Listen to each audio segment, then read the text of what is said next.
குருஜி இப்போ நாய் தோட்டத்துல போச்சு ஒரு 2-3 வருஷம் ஆகி போச்சுங்க. அது நம்ம ஒன்று எடுத்தாலும் ஒன்றும் இருக்காதுங்க. எடுத்தாலும் ஒண்ணு இருக்கான்னா, அந்த நீங்க எத்தனை அடி ஆழத்துல புதைச்சீங்களோ அத்தனை ஆழத்துலயும் குழி தோண்டி அந்த மண்ணை எடுத்து நீங்க கொண்டு போய் எங்கேயாவது வேற இடத்துல கொட்டிடணும்.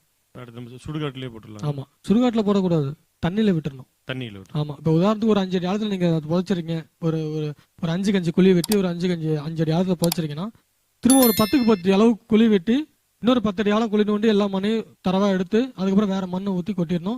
இல்லைன்னா பசுஞ்சாணி போட்டு, நாட்டு மாட்டு பசுஞ்சாணி போட்டு உள்ள போட்டு அந்த குழியை வந்து ரொப்பிடணும். ரொப்பிட்டுனா அதுக்கு இதுதான் பரிகாரம், வேற பரிகாரம். இந்த மண் எடுத்துக்கிட்டு போய் நம்ம கங்கை வேற இடத்துல கொட்டிடணும். தண்ணியில கொட்டலாம், இல்ல ஏரி குளம் அந்த மாதிரி இருந்தா நீங்க அதுல போட்டுடலாம். அது கொட்டிட்டு அந்த கொட்டிட்டு அந்த இடத்துல பசுமாடு சாணம் போட்டு ஃபுல் பண்ணிக்கலாம். இல்ல நார்மலா மண்ணு போட்டு நீங்க ஃபுல் பண்ணிட்டு கோமி தெளிச்சுக்கலாம். பண்ணிட்டீங்கன்னா அதுக்கான பரிகாரம். இல்லைன்னா அந்த இடம் வந்து எப்பவுமே விளங்காது, அந்த இடத்துக்கு தெய்வ சக்தியும் வராது. அதாவது வீட்டுல வந்து இந்த மாதிரி விலங்குகளை வந்து புதைக்க கூடாது. வீட்டுல இருந்தாலும் சரி, பூஜை பண்ற கோவிலா இருந்தாலும் சரி, அங்க வந்து இறந்த விலங்குகளையோ மனிதர்களையோ புதைக்க கூடாது.